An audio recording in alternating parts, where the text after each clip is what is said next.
There are 5 things I used to do in interviews I thought were absolutely fine, but were secretly hurting my chances. And it only became obvious once I started interviewing people myself. And having interview coached over 800 people into roles from Apple to NASA and beyond, I know how to fix these things too, and I'm excited to share them with you. 1. Don't assume they know anything about your work experience, your history, or achievements. Nothing. Walking into an interview room, it's easy to assume those people interviewing you have read your resume, know your work history, and the impressive things you've done. See, the danger with this assumption is that you might be less likely to mention relevant experience and projects. Maybe because you feel you'd be repeating yourself or you don't want to feel like you'd be bragging, but this would be a misstep for 2 particular reasons. Firstly, being an interview panelist is way tougher than you might think. It might look like they're just sat behind their desk and asking questions every few minutes, but there's a lot they've got to keep in their head. They've got to write up notes, they've got to focus on every single word the candidate is sharing, because they're going to have to compare them at the end of the day to figure out who, if anyone, they might want to extend an offer to. Combine that with interviewers being distracted by their unread emails, their to-do lists, even what they'll have for dinner, plus them interviewing 6 people, often back to back, and suddenly it's clear why they won't remember details of your experience and history. And 2, even if they do know your awesome work history, your achievements, your projects, it might still be more beneficial for you to assume they don't, because it keeps your focus on communicating precisely those things that will earn you good marks in that interview. And if you're worried about repeating stuff that you've said in your application, I'd say that's a slightly unfounded worry, because those are exactly the things that made you attractive to them in the first place and why they invited you to interview. 2.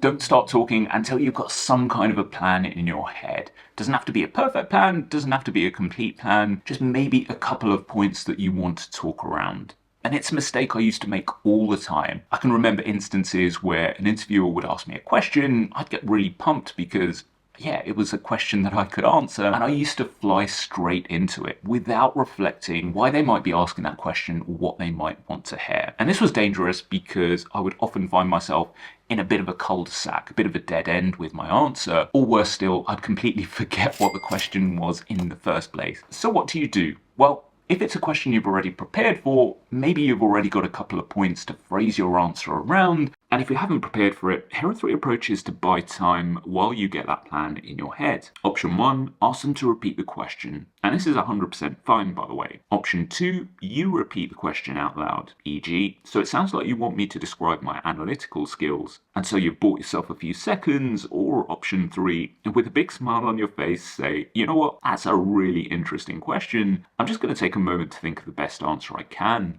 If a candidate I'm interviewing shares any of these 3 techniques, I love it. I think it signals emotional maturity and an effort on the part of the candidate to deliver their best possible answer, which is music to my ears as an interviewer because I want to see that candidate at their best.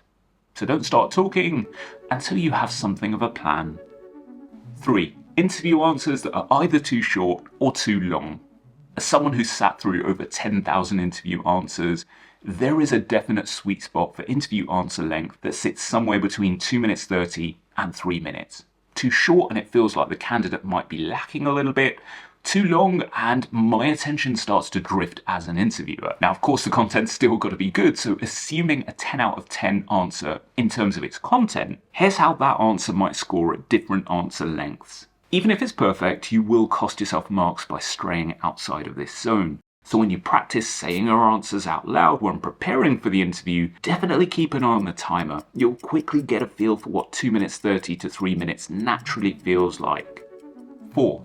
Towards the end of the interview, you'll likely be asked if you have any questions. Never ask any logistical questions. Not about vacation days, parking, nothing. It instantly breaks rapport. Instead, keep your questions focused on them, their work, and how you might fit in. It gives you the best chance of ending the interview conversationally, which is exactly what you want, and it gives them the best feel of what it might feel like to work with you. I used to fall into this trap all the time. When I used to commute into London, I used to come in on my expensive racing bike, and it was a bit of a deal breaker for me if they couldn't provide secure parking. So I used to ask about what parking might be available, and I cringe now because A, it's a little bit presumptuous, B, it breaks the connection, but also C, they might not even know the answer. It's the kind of question that's best kept to the post-offer stage. 5. Don't draw attention to where you don't fit the job description. It's something I see so often. It could be based on imposter syndrome. It could be based on not wanting to oversell your skills. But your job in an interview is to be a good steward to yourself, to advocate for yourself, because no one else is going to do that for you, and you might still be the best candidate for the job. So instead of drawing attention to what you don't have, draw attention to what you do have. They wouldn't have invited you to interview if they didn't think you could do the job. And if they want to talk about parts of the job description you don't have, let them. Let them. You'll be prepared for it anyway through your diligent preparation. So there you have it. 5 things that, if avoided in your next interview, will go a long way to helping you show your full quality. Coming up next is my video on 5 things you definitely want to be doing in interviews, which, by my own estimates, increase your chances by around 20 to 30%. So definitely subscribe to get a notification the moment it's released. I wish you the very best of luck. You've got this. Thanks for being here. Thanks for being you. I'll catch you next time.